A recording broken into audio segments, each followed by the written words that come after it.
далечната 1908 година.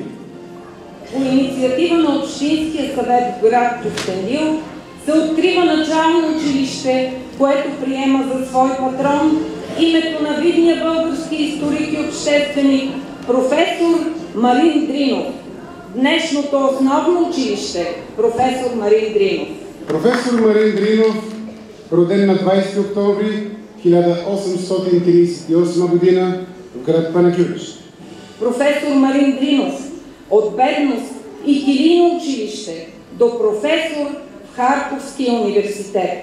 Посял семената на знанието и създал Българско книжовно дружество в Браила, предшественик на Българска академия на науките. Професор Марин Дринов, вице-губернатор на освободена София, магистър на науката, книжовник със световно име. Първият министър на просвещението в освободена България. Уважаеми гости, скъпи родители, учители и ученици, добре дошли на нашия празник. Дни след началото на новата учебна година, Основно училище професор Марин Дринов празнува своя празник. Празнува 115 години от своето основаване. За нас, учителите и учениците от ОУ професор Марин Дринов, е удоволствие, че ще бъдем с всички вас в деня на нашия празник, за да споделим радостта и гордостта си, че сме част от едно училище със столетна история.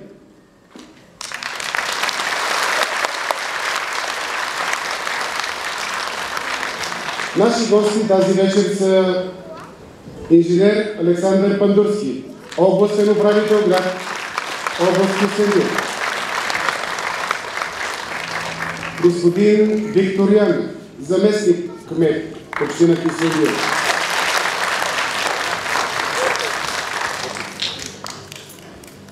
госпожа Майя Стойчева, началник на областно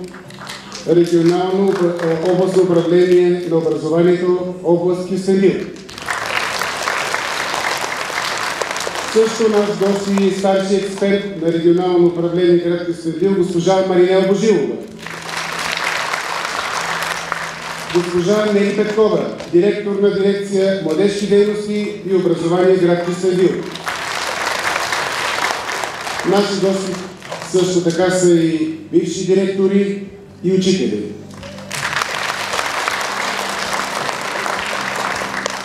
Днес е паметна дата за всички, които сме част от великата идея, наречена Основно училище професор Марин Дринов. За мен е чест да поканя на сцената госпожа Румяна Здравкова, директор на училището.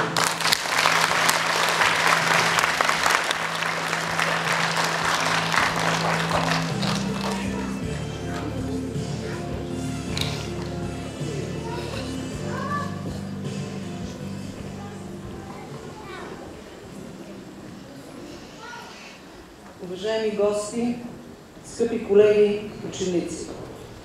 Днес нашето училище отбелязва 115 години от създаването си, 185 години от рождението на нашия патрон и 55 години дружба между училищата, носещи името на професора. За изминалото време редица събития са определяли хода на историята в училището. Стотици учители и ученици са преминали през класните стаи, като са успели да запазят неповторимия дух на просвещението и са съхранили националните ценности. В историята на училището са преплетени самоотвержените усилия на директорите, учителите, служителите, на всички радетели и възпитаници на нашето училище, желаещи да допринесат с делата си за утвърждаването на неговия авторитет.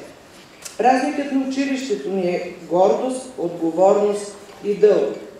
Гордост от богатото минало, отговорност и дълг към днешния ден, защото в него кипи упорит труд на всеотдайни учители, посветили живота си на младите хора. Уважаеми учители, обръщам се към вас с думи на благодарност за усилията, за търпението, волята и за високия професионализъм в работата ви. Нека никога не пресъхва живителният извор, даряващ ви духа, с който правите света по-добър. Скъпи ученици, запазете стремежа си към знанието. Уважавайте своите учители и вярвайте в тях. Пожелавам на всички ученици, учители, служители много здраве, постоянство и сила, за да дарявате с нова обич света и децата, бъдещето на България. Честит празник!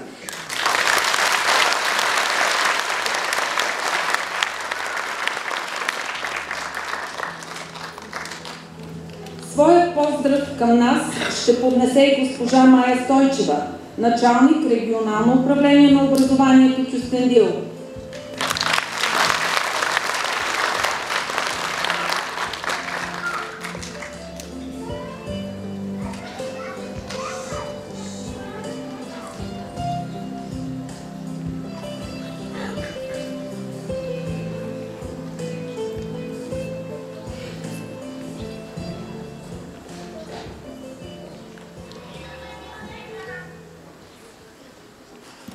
Уважаема госпожо Здравкова, уважаеми колеги, скъпи ученици, от името на колектива на Регионално управление на образованието Кюстендил и лично от свое име най-сърдечно ви поздравявам по случай 115-та годишнина на вашето училище и да изкажа своята признателност за вашата съхранена в годините просветителска мисия. Честването на всеки юбилей е вълнуващ миг, защото той остава завинаги в сърцата. Това е празник на много поколения, отдали своята младост и професионализъм, ум и сърце, за да пребъде училището във вековете. В продължение на 115 години, вашето трето училище е крепост на демократичните традиции и разсадник на просвещението. Следвайки ритъма на времето, то дава старт в живота не само на възпитаниците си, но и на професионалното поприще на учителите. Убедена съм, че вашето училище и занапред ще продължи да бъде светилник на знанието. Скъпи ученици, отстоявайте и носете с чест името Дриновци. Бъдете здрави и уверено вървете напред, водени от вашите учители. Преодолявайте заедно трудностите и ги превръщайте в победи, защото вие сте бъдещето, в което вярвате. Приемете най-топлите ми пожелания за здраве, дух и воля, за бъдещи успехи. Честит празник!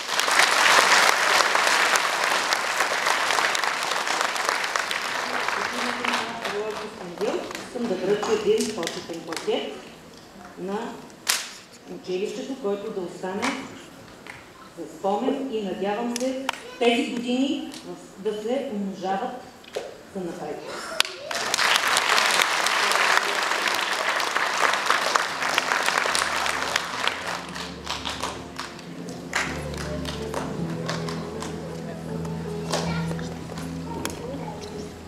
Поздравителен адрес и плакет получихме и от инженер Александър Пандурски, областен управител на област Кюстендил. Поздравителен адрес получихме и от господин Светослав Василев, временно изпълняващ кмет на община Кюстендил. Поздравителни адреси се получиха и от Център за подкрепа за личностно развитие в град Кюстендил, от образователни институции в нашия град и Дриновските училища в София и в град Панагюрище. Благодарим на всички за прекрасните думи. На Кюстендил Марин Дринов отделя значително внимание още по време на освобождението му. Професорът страстно подкрепя делегацията, изпратена от Илю войвода до руското командване в София с молба войските да завземат града. Като министър на просвещението Марин Дринов е главен инициатор за откриването на държавната мъжка гимназия в града ни през 1879 година, една от първите в България. През 1901 година гражданското общинско управление, знак на благодарност и уважение, определя Марин Дринов за първи почетен гражданин на Кюстендил. Така, напълно естествено, преди 115 години, будни хора, желаящи децата им да се учат на писмо и четмо, поставят основите на начално училище. То се намира в югоизточната част на града и носи името на професор Марин Дринов. Казват, че училището е като дървото. Познава се по плодовете. А плодовете на нашето училище са много. През неговите класни стаи са преминали хиляди ученици. Реализирали са се в различни области на живота. Те са нашата визитна картичка, нашият отличителен знак. От 1968 година към нашата визитна картичка е и дружбата ни с училищата от Панагюрище и София, носещи името на нашия патрон. Няма друго толкова дълго сътрудничество в образователната сфера, което продължава и днес. 55 години дружба между дриновци.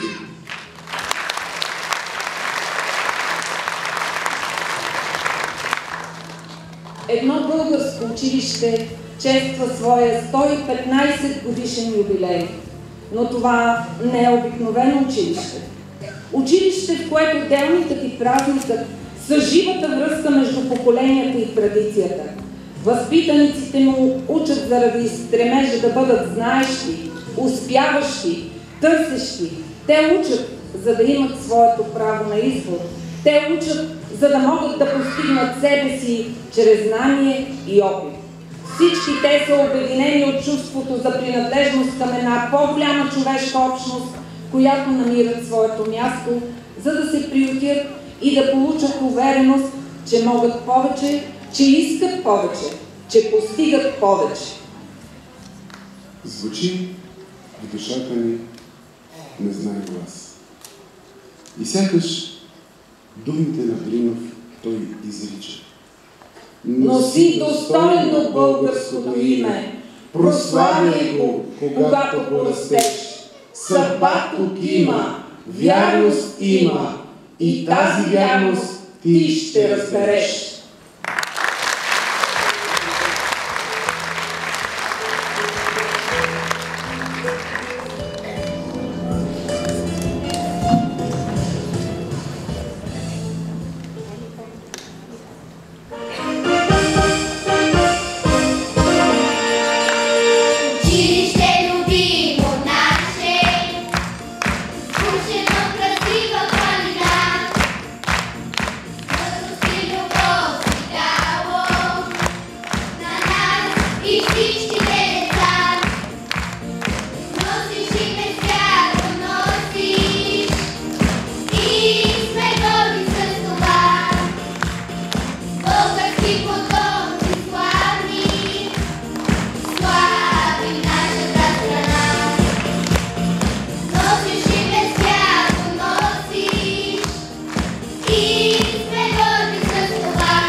на ума и знанието. Отваря пред нас широки хоризонти на въображението и творчеството. Той е неразделна част от нашия живот. Той е дървото на знанието, което расте в двора на нашето училище. И всички ние си изкачваме по него, докато докоснем звездите и прегърнем небето, опознаем света и открием своето място в него. Училището е свобода, да избираш и да бъдеш избиран. Посока, възможност, ориентир. Словото ни е извор на мъдрост и знание. Музиката, тя изпълва душите и сърцата ни с нежност и любов, с красота и обаяние. В нашето училище словото и музиката са единно цяло, което прави делника празник, а животът ни по-стойностен. Танцът е магия, вълшебство, звезден прах, феери от багри, движение и красота, усмивки и грейнали детски лица, миг на наслада и блаженство, миг на въодушевление и еуфория, миг на докосване, на вдъхновение, на възпоменяване. Танцът е пулс, ритъм на сърцето, ритъм на живота. Той е изражение на времето и движението, на щастието, радостта, тъгата и гнева. Той е поема, в която всяко движение е дума.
Спортът е едно от най-големите богатства на нашата страна.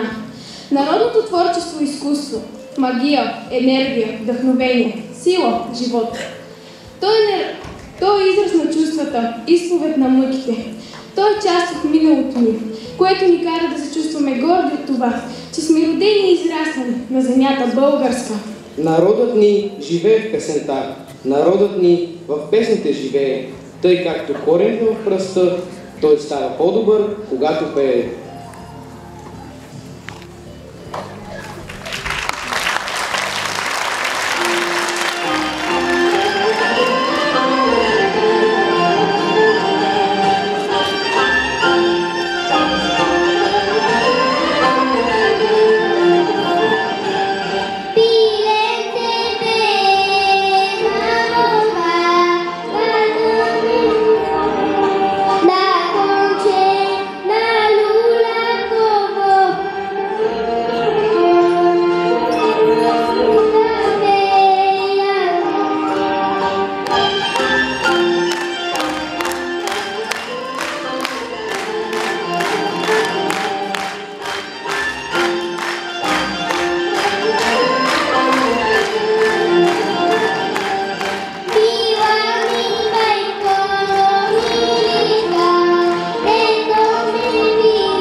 Народната песен е едно от най-ценните достояния на българската национална култура. Изминала дълъг път на развитие. Нейното начало се губи далеч в езическите епохи. Песните, съпроводени с музика и танц, са неотлъчни спътници за народа ни през многовековното му съществуване. Чувството за хумор е типично за народа ни. Потвърждение намираме в песенното творчество, което изобилства с весели сюжети. Съществува и специална група песни, обединени около хумористичната тема. Те усмиват човешките недостатъци, засягат взаимоотношенията между хората в ежедневния живот.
Спортът е избор на сила, здраве и енергия. Спортът е усещане, хармония и ритъм.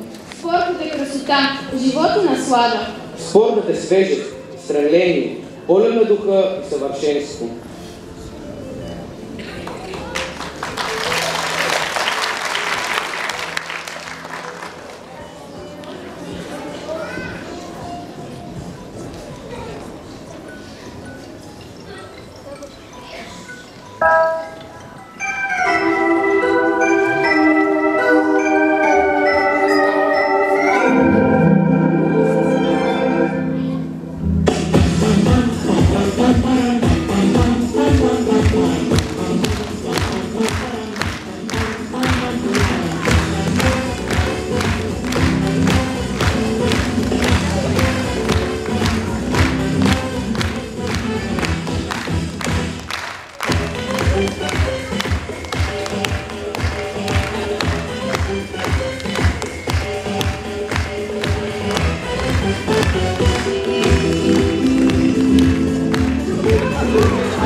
От жаждата за красота започва всичко. Най-чисто и човечно на света, велико, благородно и мистично. Започва от стремеж за красота. И нека ярките звезди да сочат пътя към успеха. И нека слънцето да стопля порива ви талантлив.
И тогава, мама, много ще горда света.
любопитни деца се превръщаме в големи момичета и момчета, пред които се отварят вратите към големия свят, с много възможности. Важните аплодисменти за най-малките програмисти в иновативно основно училище професор Марин Дринов.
Музиката е мъдростта на вековете. Словото на песните е паметта на българското царство. Щом вярата, името и словото са живи, ще възкръсне за живот народът ни.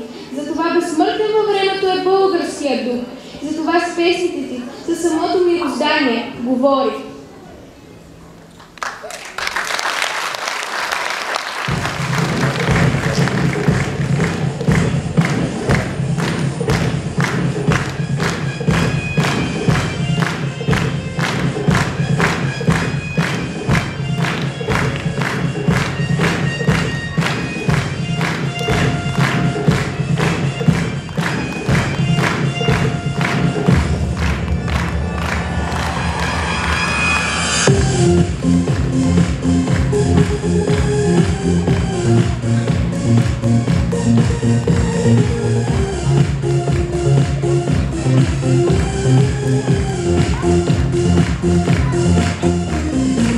През огън и забрава, познала вечна слава, родино ти сега блестиш. Ти вяра и упора, с криле на смели хора, пък летиш.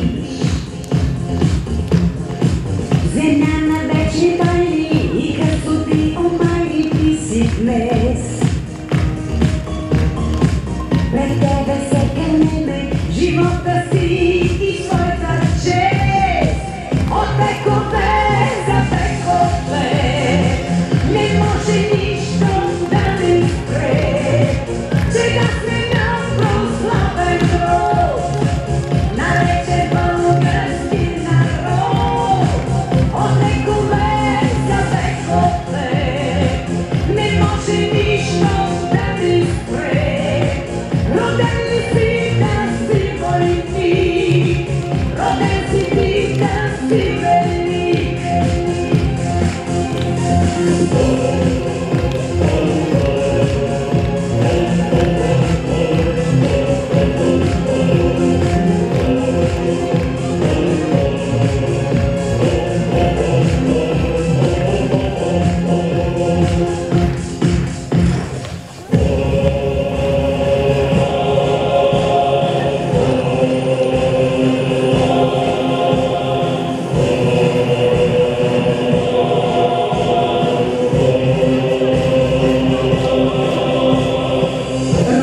наша мила, родино, дай ни сила, да стигнем всички върхове. Сега надежда има, ще браним твоето име без да спрем.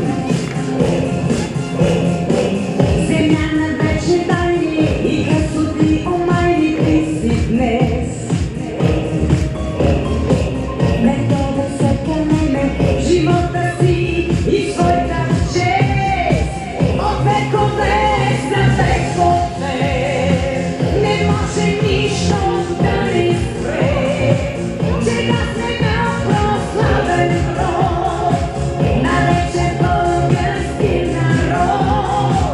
От векове за векове не може нищо да ни спре. Роден си да си войник, роден си ти да си велик. От векове за векове не може нищо да ни спре. Сега сме на прославен род, наречен български народ. От векове за векове не може нищо да ни спре. Роден си да си войник, роден си ти да си велик. Роден си да си войник, роден си ти да си велик.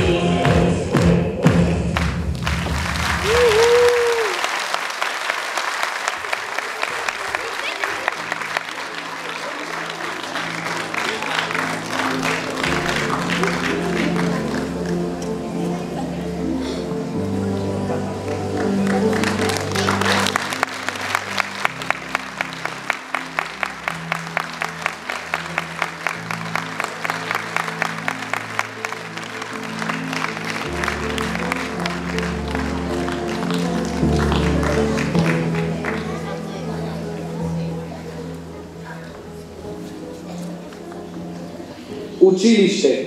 Колко много се събира в тази дума. Тук е споменът за успехите и провалите, спомените за първата любов и първото приятелство. Пътят изминат от всеки от учениците, за да се превърне от бебе, което не знае кое е и какво представлява в достойна личност. Да пребъде нашето училище още много,